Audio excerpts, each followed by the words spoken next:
Hey guys, Ducky here. I've got a match of straight to the point. I'm gonna show you a replay of. I was playing with one of my friends through Red Dragon, and instead of going for the typical superior boats that Pact have, I've started trying a new strategy, which essentially involves gunboats, I think it is. But the ones that can travel through small channels like that and around here, which means I can actually transfer my navy, which particularly important is commerce, across to both sides to assist if I need to. So I wasn't recording at the time, and this is a pretty decent example of what I was able to do with a smaller naval force than the typical one.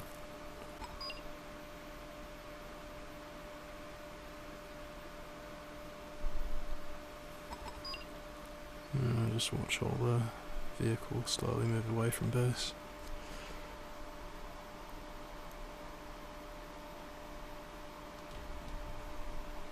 These bad boys over here are mine. I got some tanks and traps going down here too. Dropping off Dimitri because that'll be the first thing that gets attacked by a NATO air rush typically. And despite the right generally being the weaker side for Navy, when you got the small gunboats instead of bigger ships, you're generally not going to get attacked by ASMs or ASMs. Got a couple of Sokol to secure position my CV in case there's a rush. And generally I'll try to smash out as many AAs in this zone as I can. Not for this round though. These are my boys.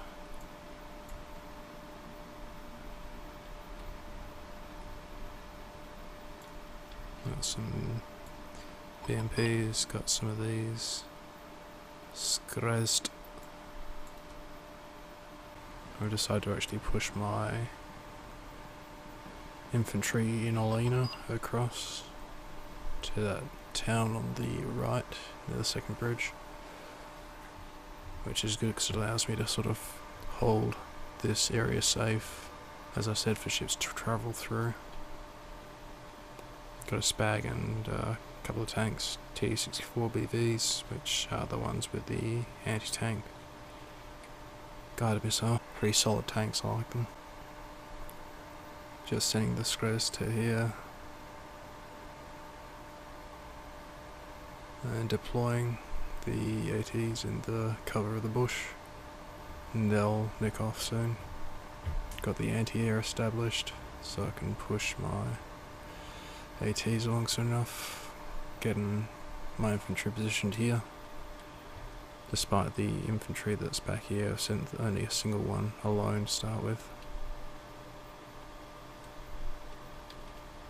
Going to bring across the BMPs and establish them there, so any force that tries to drive through here will have to deal with those. Meanwhile, the Conquerors can deal with things at a longer range. And, you know, a couple of man pads. For general use, fighting NATO of course, they're pretty heavy with their air.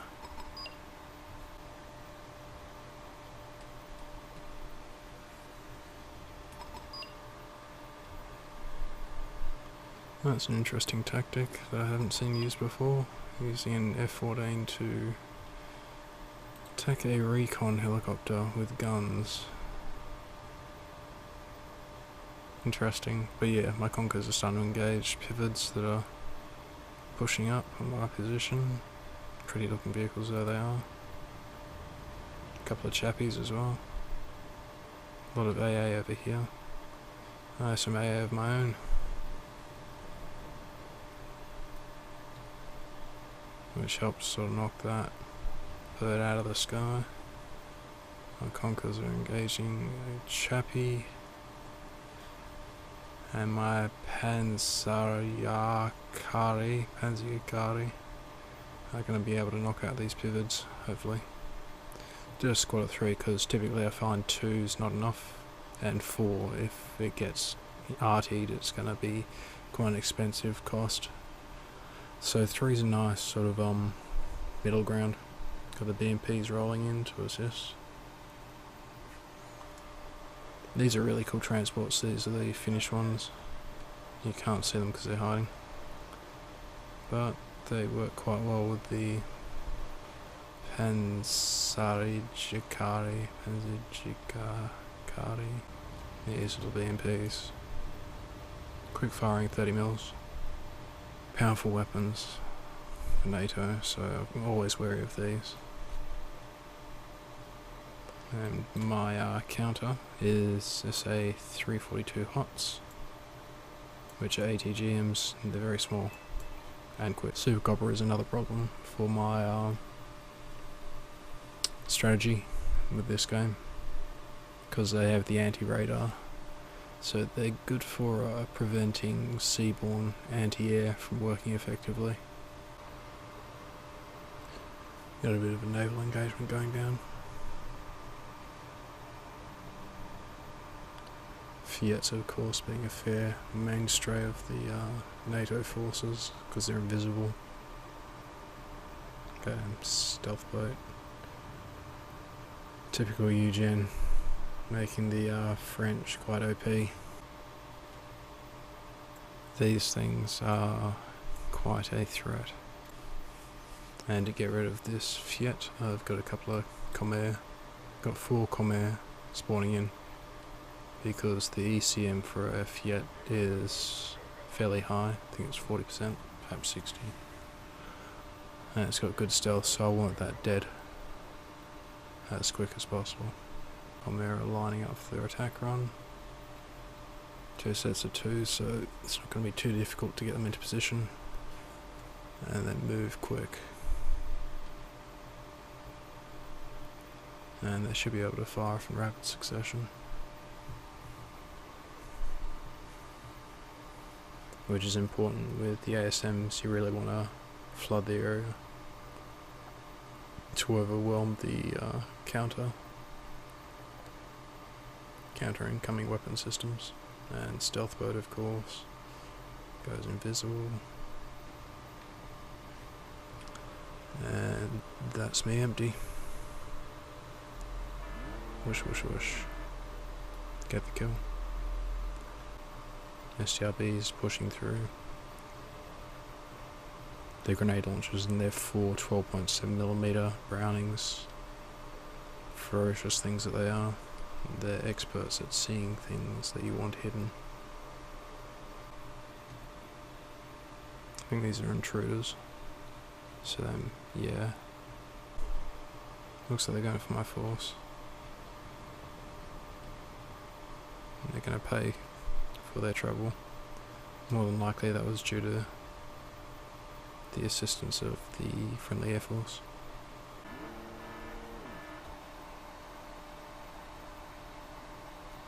A couple of scouts trying to push up and getting taken care of.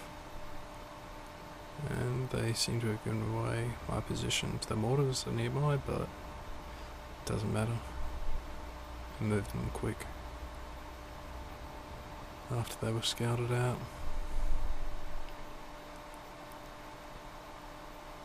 That looks like it's trying to drop something off, but it doesn't really get a chance. As nations go, this is an Australian boat, the Fremantle.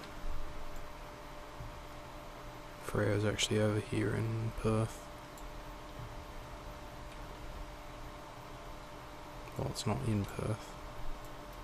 And this STRB is trying to push up and have a look, but no, he's going to regret that. A couple of punches to the nose. And perhaps an extra hole in his hull. He doesn't buzz off.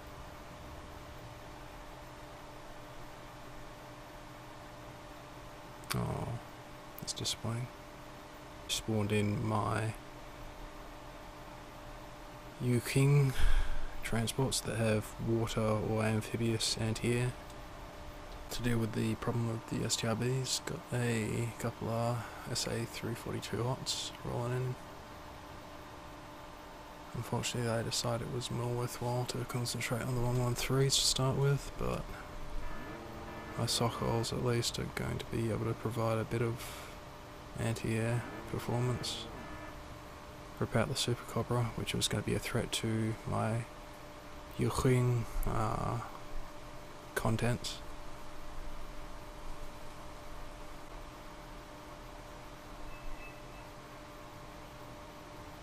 Manpad's giving a bit of assistance on that Ewa. Oh yes, my ally.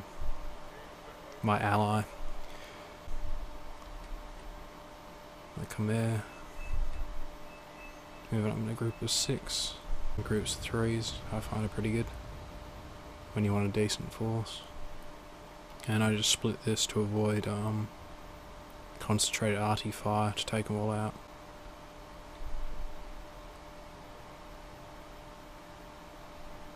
And this is why I got these guys here.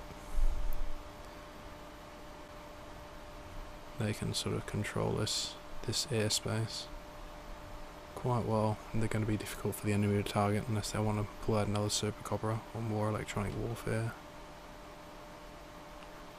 See, that's not a Super Cobra, that's a Sea Cobra. Unfortunately I messed up the timing with loading those.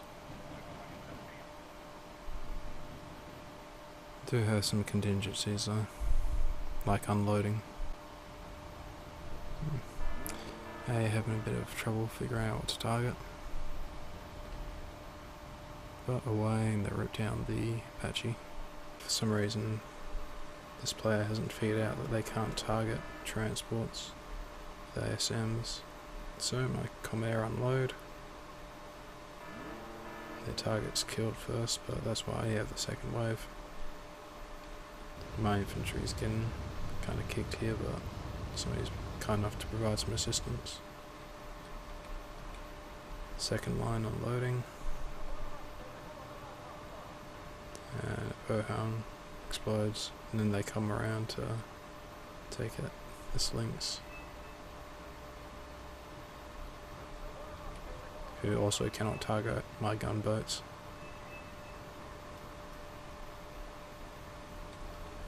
It's a nice line of them, nice curve, and it's gone. So reloaded my, I think they're OSA for the King. I'm bringing them back in to control this airspace once more.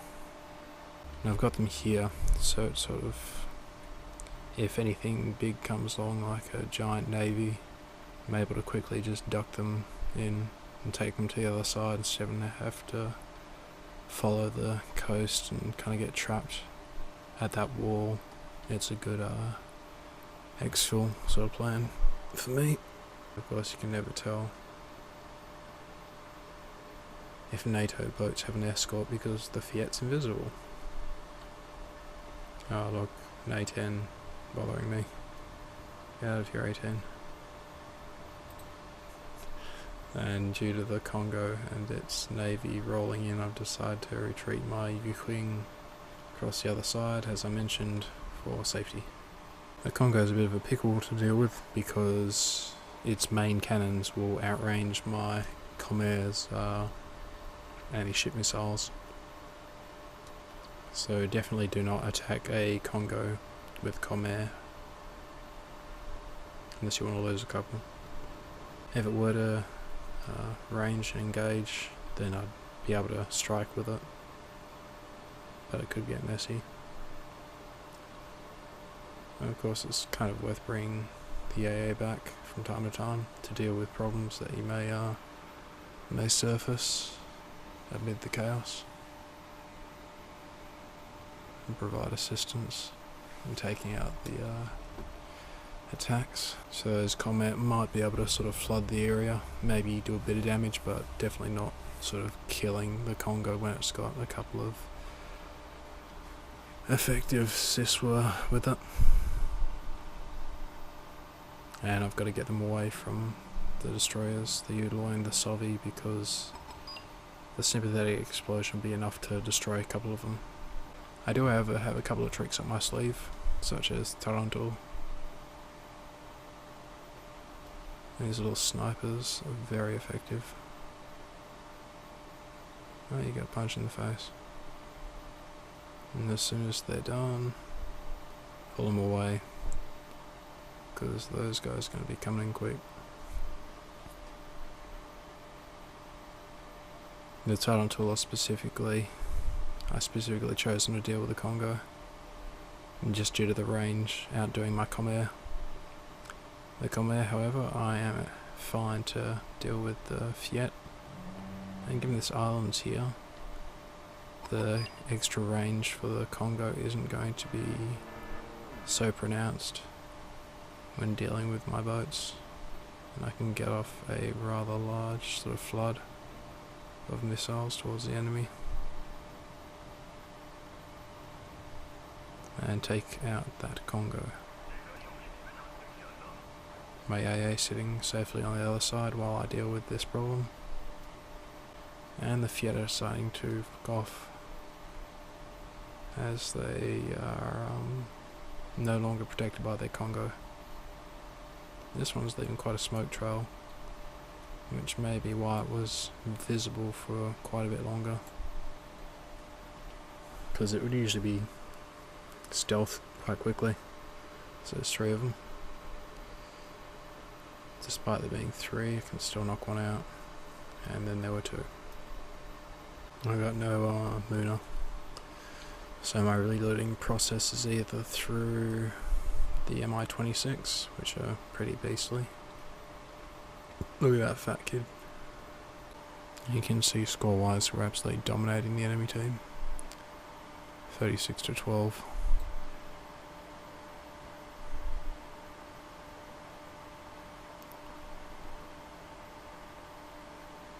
Oof, that looked like that hurt.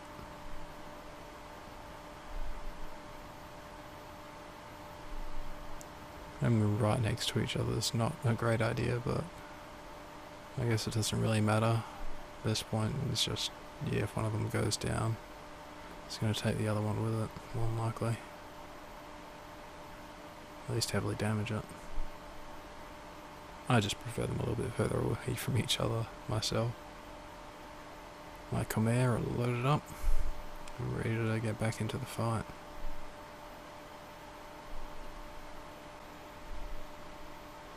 My Comair have located a Bercure and proceed to deal with it.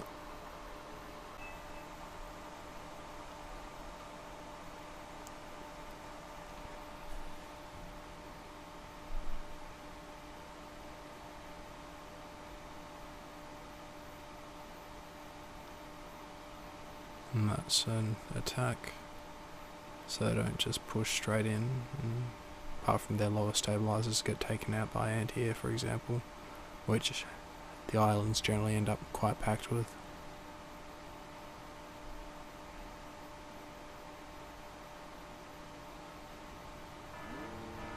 The monitors actually do have an anti-air cannon, which is pretty neat, so I probably should have gone to attack the first one initially before pushing on, instead of trying to attack both at once.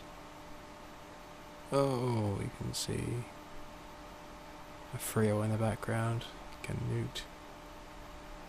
Feels a bit too slow, and then I'll pull out my hots.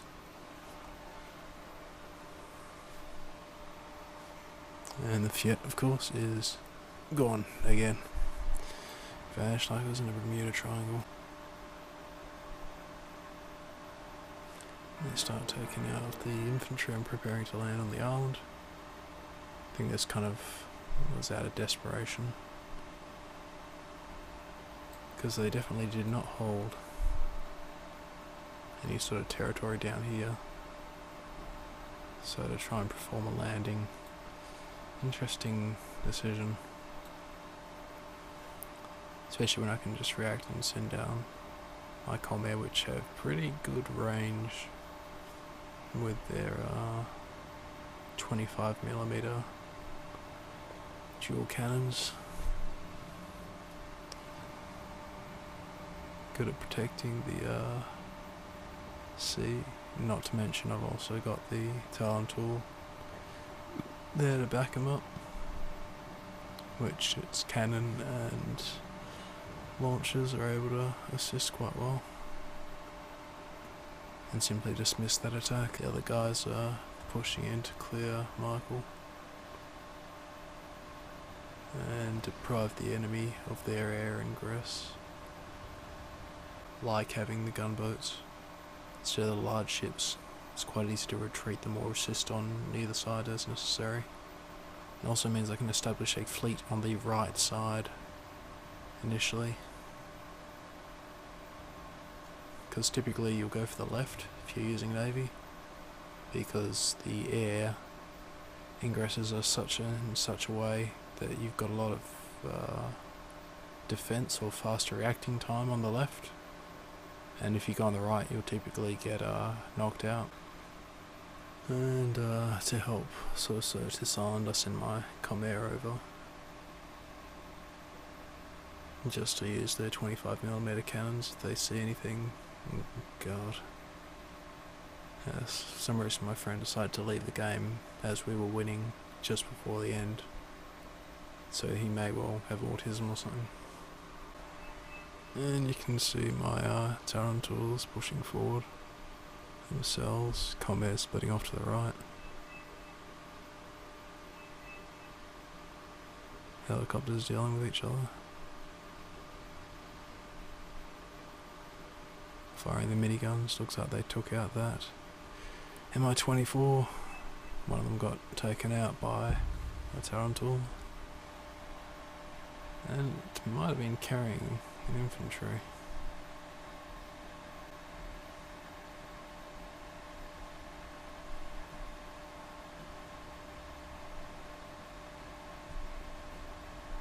Comair providing assistance to kill off the last one.